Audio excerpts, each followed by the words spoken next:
So it's all to play for still. I think so. Do you want to bet against us?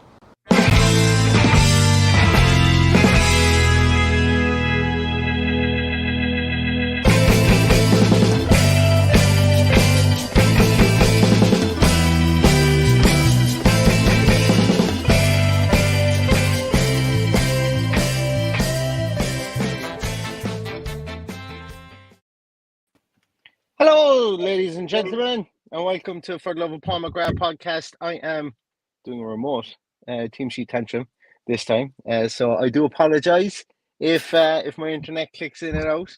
I'm feverishly on the way back to see the game as it is, and contrary to popular belief, no, I haven't been in the pub all morning now that restrictions have been lifted in Ireland.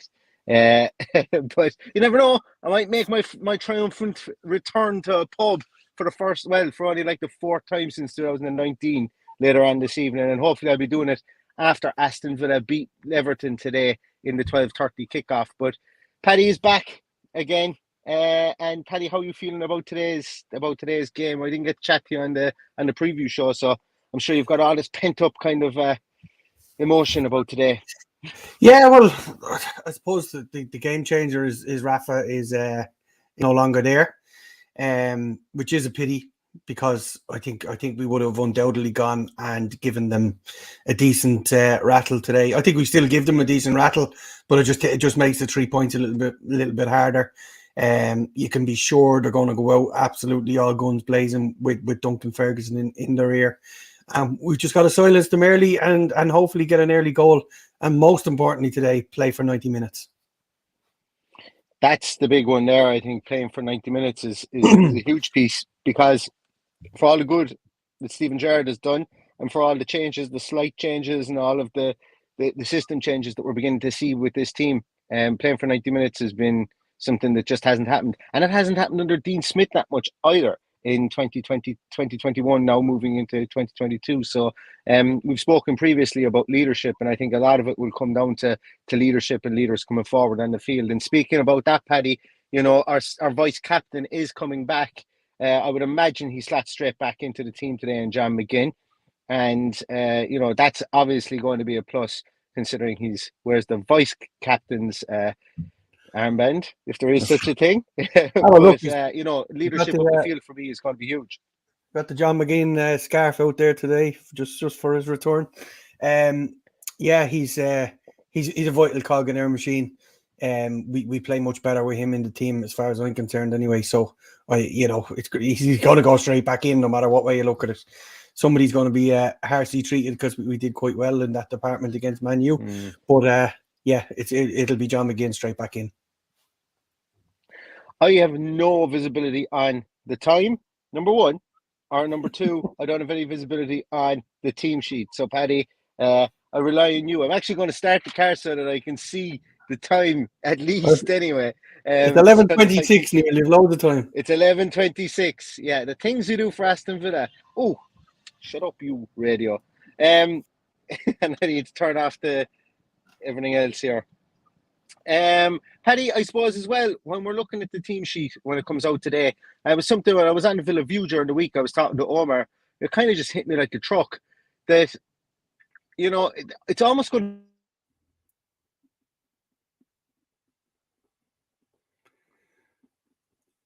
I've lost your sound, Neil. I'm not sure if anybody else has. Can you hear me? No, can't hear you.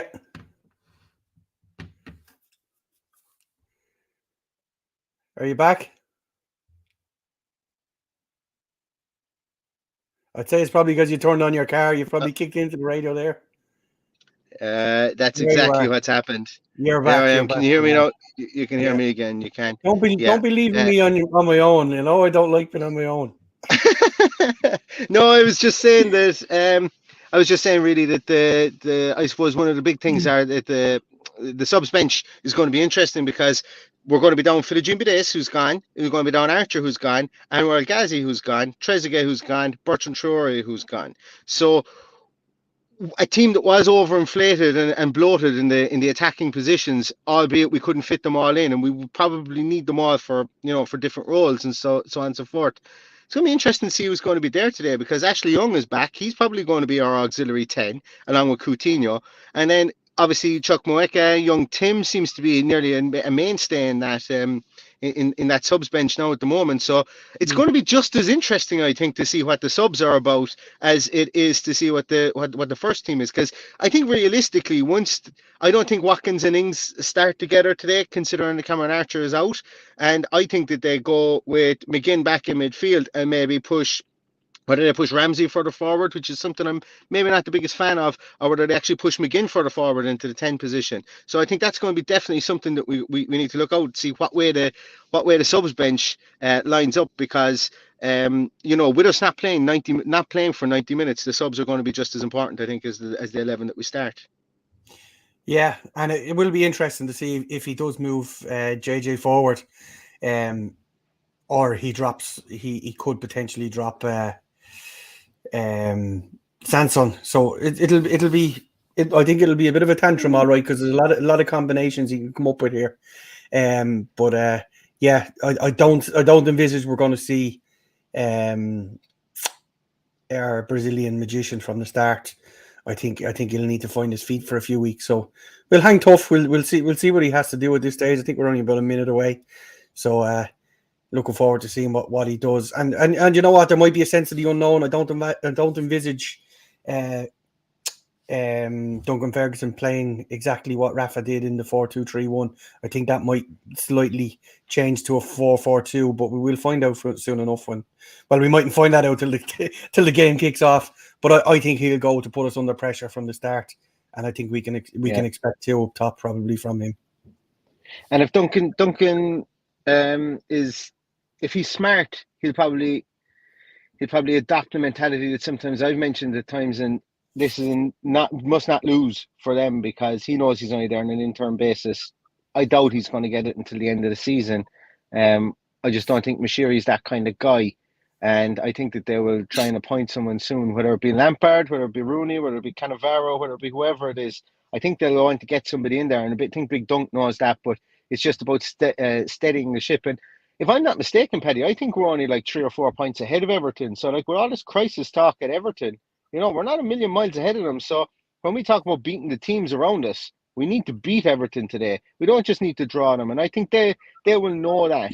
And I think that they will dig their heels in and basically, try and hit us. I won't even say hit us on the break, but I think that they'll be happy with a 0-0, 1-1 draw, 2-2 draw today, as opposed to us. I think we'd be disappointed with that, considering we wouldn't be able to capitalise on the turmoil that's going on at Goodison Park. Are you ready for a tantrum, Neil? I am. Is the team shit out? The team is in. The team is in. So Martinez in goal. Cash, Konza, Mings, and Dean. Konza's in. Great. I forgot all about that. McGinn, Luis, and Ramsey. Buendia, Watkins, and Coutinho. Yes. Going for it from the start. And I think that's the wise decision from Stephen Gerrard. Haul him off after 60 if needs be. Get 1-0 up, because confidence must be low. And I think that's the absolute antithesis of what I was mentioning there, that they will go in and dig their heels in. Now we're going to force the game on them so that they can't ease their way into the game and potentially hit us on the break. So we need to fling ourselves at them for the first 20 minutes and try and get an early goal. And so what? I think even if we get caught on the break and go 1-0 down, I think we need to continually go at them, and see what happens, because, as I say, it's we're in a lot more stable position than they are at the moment. But what way is the bench setting up? Yeah, well, it is mad that the experience we have on the bench now and the quality we have on the bench. So Olsen is obviously the backup goalkeeper. Kessler Hayden, welcome on board. Courtney House, Target, Ashley Young, Young Tim, Morgan Sanson, Chuck Moeka, and Danny Ings. I think, Paddy, if you were to poll Aston Villa fans up and down the country, up and down the world, I think that they would have picked the team that has been picked today. I think Watkins has to start over Ings. I don't And agree. I don't think anybody could be too disappointed about Coutinho starting either. No, well, I'm not disappointed that Watkins is playing either. I think he did enough to No. deserve it. I would argue that Ings is a better finisher, and what we have, I would say I would have picked Danny Ings, but that's just me being me. I think that slide rule pass from Buendia or Watkins is more suited to Danny Ings. But look, that's as strong as a team as we've seen in a long, long time. With the exception of, I would have rather have seen Marvelous Nakamba playing where Douglas Luiz is. But I think we're going to have enough to keep them totally on the back foot from the word go. Let's look at some of the comments. Yep. Look at some comments. So AJ says this is a typical banana skin fixture for Villa. I think Don't it mention is. banana skin because Neil slags off Steve Staunton when you say banana skin. Yeah, well, in fairness, he picked San Marino. Like, in fairness, if you're losing to San Marino, there's bigger issues than banana skins there. It took us until the 96th minute to beat him. He was right. Yeah. And if I'm not mistaken, I think that could have been Stephen Ireland's last game for Ireland as well. So I think it could have been. So Alex says buzzing for this one. Everton will have added sting this afternoon, but nothing we can't handle, I presume, with McGinn being back and the boosts from the new contracts, etc. We didn't even talk about the new contracts. Emi Martinez, new contract. That one caught me absolutely by the side of the jaw. I had no inclination that was going on. He's only 18 months into the contract. He had previously when he signed with the club, and I think from the point of view of, and I'll say it again, as I said it in the Villa View, future-proofing the contracts, or future-proofing the value of assets, signing up players and re-upping them, provided that we financially can afford it, every 18 months to 2 years is really important, because the value of your player goes up, and also amortization of contracts with regards to financial fair play and stuff is that's some sort of wizardry you can do. I've threatened to do a podcast on that, and I've actually done. I need to re-update it. I did it about a year and a half ago. I did it. Yeah, it was actually the January transfer window last year, and I never released it. So I must kind of re-update that and just go through it, because it's mad some of the stuff that the clubs do for financial reporting as well. But yes, with all the contracts, you said it come out of the blue. I would be bitterly disappointed if that wasn't something they were thinking about on a daily basis. We have one of the best goalkeepers in the world there, top 5 goalkeepers in the world. So why would we not be considering giving him more money and keeping him there for the long term? But a man that's in his prime as well. Remind me to come back. Delboy has a comment there about Craig Pawson. Remind me to come back, because I hate interjecting on this good news stuff at the minute. So we have, so Midnight Mark says, what a bench. Yeah, it's, as I say, the bench is just as important to be able to bring on these players, give players rests. And, Dean Smith was kind of criticised an awful lot around this time last year of playing the same 11 all the time. And Stephen Gerrard has openly come out even recently this week and said he wants to stack the club with quality players. And it looks like we're trying to get a small bit older and a small bit more experienced in some positions. And I'm on board with that, as you guys will well know, especially with the centre half and the central defensive midfielder position. Because, as I say, it's I just think that they're 2 very pivotal positions and need that bit of experience. Neil, we go through while you're on a break there, will we go through the Everton team? Do. Yeah, so Pickford in goal, Kenny, Holgate, Mina and Godfrey. Decore, Gomez. Sorry, just go back here. Yeah. John Joe Kenny, Mason Holgate, Mina, Godfrey. I'm delighted Mason Holgate has played. So am I. Delighted. Decore, Gomez, Gray, Townsend, Richarlison and Calvert-Lewin. It's a decent team. It's a decent side. It's a very decent team. Yeah. We can get at John Joe Kenny. We can get, like John Joe Kenny at Celtic last year. He could be got at in the Scottish League. I think we can get at him this season as well. Yeah. Or we can get at him specifically there on the right hand side. I think that we'll see a lot of cross changing from Buendia and from Coutinho, and I think both of them would more or less be roving quite a lot. With that who team, did you say was the? Do you reckon that's a 5 at the back or a 3 or a 4 at the back? Would Godfrey be playing full back? Yeah, I think it is. I think he will be. Yeah. Yeah. Okay. I think he will. He's been more or less left. He's been either right or left back for Everton this season. Okay. I'm surprised Mikalenko isn't in there, because new signing, big money, Yeah, and not, I not presume even he's on the on the bench. bench along with Nathan Patterson. Not even on the bench. Neither of them. The bench. Oh, The bench is Begovic, Keane, Allen, Coleman, Gordon, Gamin. Gamin. I don't oh know what. yeah, yeah, yeah, yeah. Gambin. Rondon, Dobbin, and Onyenko. Interesting. They've got a lot of attacking options. They kind Yeah. of went heavy on attacking and defensive options, and then I can't. I think he's a Jean Pierre Gambin. I think he's Cameroonian. He got injured last year, if I'm not mistaken. He had a bad injury last year, but he's kind of a defensive midfielder type. Um, I could be getting that all wrong, but that's what springs in the back of my mind. Yeah. Look, once again, Paddy, I'm going to say it. That looks like a team going out to not lose a game as well. When you think about it, like I go on about Andre Gomez's fantastic hair, but bar his first season in the league, and is there any wood in here? Touch wood.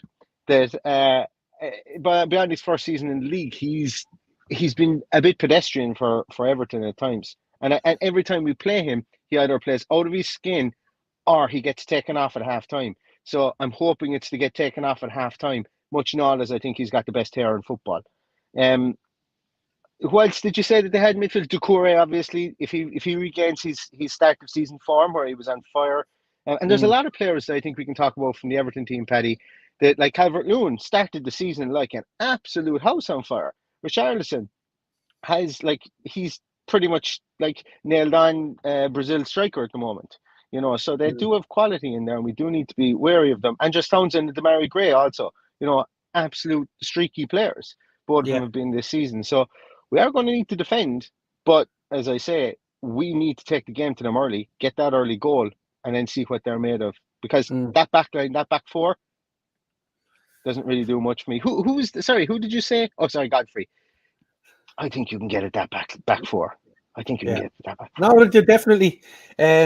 Mina had a nightmare against us. I'm not sure if it was the last game or the last game of last season or last time we played him last seson. I And he had remember a nightmare in the Wesley game as well. a nightmare lights. against Wesley. So there's four there that are capable of getting that.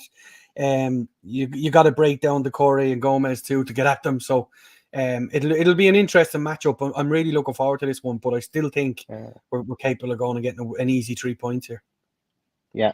Well, you've got 3 points. You've got to never get easy 3 points. Yeah, ever. you've got to expect 3 points here. From my point of view, you've got to expect 3 points. Yeah. Nick McMahon says that Ings is the better finisher, Watkins the better impact sub, but it is a great team. And look, I suppose I think Watkins probably gets the benefit of the doubt, considering that he'll run himself into the absolute ground for 60 minutes. And if we need to take him off, bring on Danny Ings as well, because we know Danny Ings will give you that effort. And I think that they're pretty, like statistically, they're pretty similar players, but Watkins just gives you that small bit more in effort. And I don't like to call it effort really, but I suppose just kind of tenacity around the pitch. And maybe that's why they have him there as well, because your striker will be like, because we've got those 2 10s, your striker will need to work while we're figuring out what we're actually doing with this system, because I certainly think that we've got our back four figured out what they're going to do. I think in the main we have midfield figured out, but I just think that the personnel in midfield might. I'm on record as saying we're lacking that bigger body to come in certain games to shut things down, and then I still think that we're still trying to figure out what the magic is up front, and hopefully today is the day that we figure it out. Because let's be honest, last we played Everton at Villa Park, it was pretty much a nothing affair, and then all of a sudden Leon Bailey comes on and boom, sparked into life. One of the best 20 minutes one of the most enjoyable 20 minutes that we watched at Villa Park, I suppose, really at the start of the season. So it could very well end up being that way again today. That we have to wait and be patient, but for my money, I think we're going to attack early and we're going to try and get out there ahead. Biplav says with Konza's knock, this would have been a good match to start house. I think I can absolutely agree with that, but I think that if Konza was fit and he came through the fitness test for the stability point of view, I think you start him and then bring him off if you need to. I'm just a big fan of starting and bringing off, I suppose, really, if somebody is injured or unfit. Where did you come down on that, Paddy? Because we don't have any options, really, I don't think. Well, like the likes of Konza, it was a knock. It was a knock. I don't think it was anything muscular or ligaments or anything like that. So it was a knock. So I think you can get over a knock a lot quicker than you can over anything else. So I'm all well with him starting. I think he would have been pushed hard yesterday in his final fitness test before they realised that he would have been fit enough. So they've got to trust their fitness guys on this one. And if they think he's fit enough to play, then he probably should start. Keep the balance left foot, right foot as well at the back. Exactly, and as Ad says here, and he agrees with what we were saying, we have to play well in the first half and take advantage. Big Dunk will get a second half performance like we have had in recent weeks. I think our second half performances are more down to tactical tweaks than down to rah-rah speeches from the heart. I think it's more down to tactical tweaks. You could, against Manchester United, the freedom that the strikers were given, that the 2 10s were given, and also there was the slight tweak in midfield, specifically when Carney Chukwuemeka came on, whereby we went a lot more compact in the midfield three. I think was something that I found anyway. But you're right, that there's nothing to say that Duncan Ferguson can't make some adjustments, and that rah-rah speech, as you say, from somebody who's an idol within the club is something we have to be wary of, because this is this could be a wounded animal effect for Everton today. And I wouldn't be surprised, albeit I am expecting Aston Villa to win. I would be bitterly disappointed if Villa didn't win today.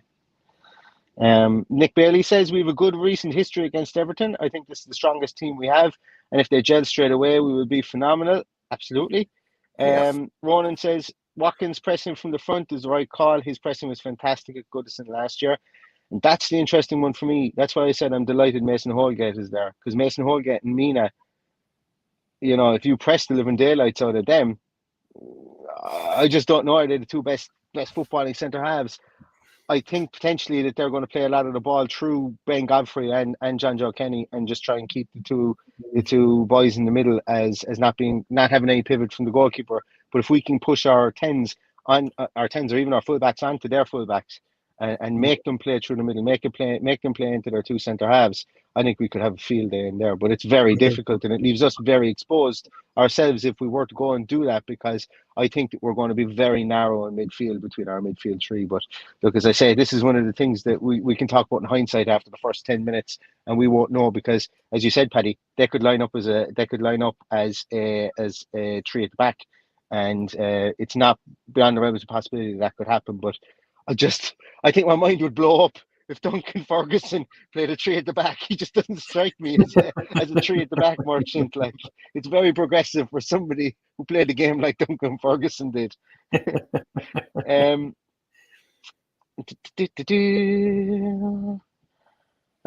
Sorry there, guys. Seeker64 says Coutinho, Bundia, Ollie up front. This is what we wanted. Everything looks strong. This is going to be tough. Yeah, I think it's going to be tough, but still we have to be expectant, or we have to, this is a game we should be winning because of the turmoil that they're in. You can't tell me that they can just turn on, or they can flick a switch overnight and erase all the toxicity just because Rafa. No, I think the most important period of the game is the first 15 minutes. If we boss it for the first 15 minutes, they're going to find it very hard to find their feet. I think we'll get ahead. I think we'll stay ahead, and they might get a consolation at the end. But I think if we can keep them on the back foot and possibly nick a goal in the first half an hour, happy days. This is not the part about me in this, but the bit at the end, Stevie hates the toffees, and when we talk about Duncan Ferguson being Mr. Man of Everton, essentially the hard man of Everton. Do we take it let's not forget the fact that Steven Gerrard is going to really want to win this one. He's preparing himself for a barrage of abuse. I like Everton. I like them as a club. I've been to Goodison twice, and I like their fans. Their fans are top notch and everything, but they're not going to give Steven Gerrard a minute's peace today, and he's going to take it. I think from our point of view, the saving grace is this match isn't a 5:30 like last week, and everybody's full of drink. I'm glad that it's an early game, but it will be toxic enough. They're not going to like it, They're not going to like Steven Gerrard in the opposition dugout. So that could play to us. That could really rile them up, and we could see a couple of early yellow cards if that's the case. And that's what I'm hoping for. I'm hoping that there's people walking on eggshells very early. Not our people. Not ours. Yeah, I'd worry a little bit about Luca Dean. I hope he keeps his head today, because that's vitally important. Yeah, absolutely. I'm trying to go back and find Craig Pawson. Delboy, I can't find your comment again there. It's there somewhere along the lines about Craig Pawson. The floor is yours, Paddy. Well, look, you may realise that I stopped saying this a few weeks ago, because they're all the same. They're all pathetic. They all referee the way that Mike Riley tells them to referee, and they're all as bad as each other, with the exception of Simon Hooper. I really like watching Simon Hooper, because he explains everything to the players around them. They know exactly what's happening. None of this putting your hand over your mouth when you're talking to someone, pretending to put your mic up closer to your mouth, as I saw Mike Dean doing last night or whatever it was. Look, they're all as bad as each other. It must be the worst league in Europe for refereeing decisions. So once he's bad for both teams, I don't mind. Yeah, I just want a game. I want a game whereby we don't have any VAR messing. And we did last week. In fairness, we did have the Man U game. There was no VAR messing in the league. So yeah. Unfortunately, we had it the week before when others had no VAR, and that was totally wrong as well. So, look, we'll talk about referees after the event instead of giving them airtime beforehand. We talk about them enough. There, and says only Emi Martinez and Matty Cash have played every minute across 2 competitions under Steven Gerrard so far. That's actually, and that's good from the defensive stability point of view, that when people, like, I suppose when we look at and look, we could give the same pass to Dean Smith on this as well, that we've still had chopping and changing with injuries, with suspensions and so on like that since Steven Gerrard came in. But then again, that's the nature of football management. You have to have a squad, and Steven Gerrard has come out and said that, and I think that maybe we will have 1 or 2 more in through the door before the end of the transfer window. Paddy, yeah. I'm putting you on the spot.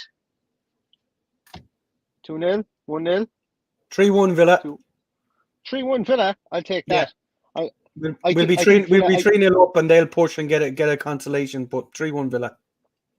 I said 2-0 on the Villa View yesterday, but I think I'm going to revise it to 2-1. Just because, no matter who we play or when we play, and whenever we get closer to match time, I always get a bit more kind of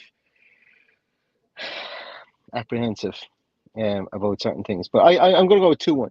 And it's dangerous. It's dangerous for us to be the positive going into games, because it usually never comes to fruition. But there's a first time for everything. There's a first time for everything indeed. Guys, it's 10 to 12. 40 minutes to get yourself settled in front of the TV, or if you're in traffic going to Goodison, more power to you. I think we're going to leave it at that, because I don't think we've got anything else really that much to go through. But we will be back with a post-game show at some stage. Keep an eye out. If you aren't following us, if you haven't actually liked this stream, please click on the thumbs up. It would be really great. I should have said that at the start. Give us a shout, or give us a subscription on YouTube if you aren't subscribing. And keep an eye out on social media. You never know. We might crack open a few cans if Aston Villa win. And either way, we'll be back with a review show in the coming days. So Aston Villa versus Everton. I think it's been an age since we've had a midday kickoff. I think, Paddy, I can't remember the last one that we had. But then again, you're probably going to turn around and say we already had one 2 weeks ago. I don't remember doing the team sheet tantrum this early. So yeah, you're probably right. Yeah, I don't remember one for quite a while. But look, we'll take it. It means it gives fans more time to celebrate if we do win. And fingers crossed that we do.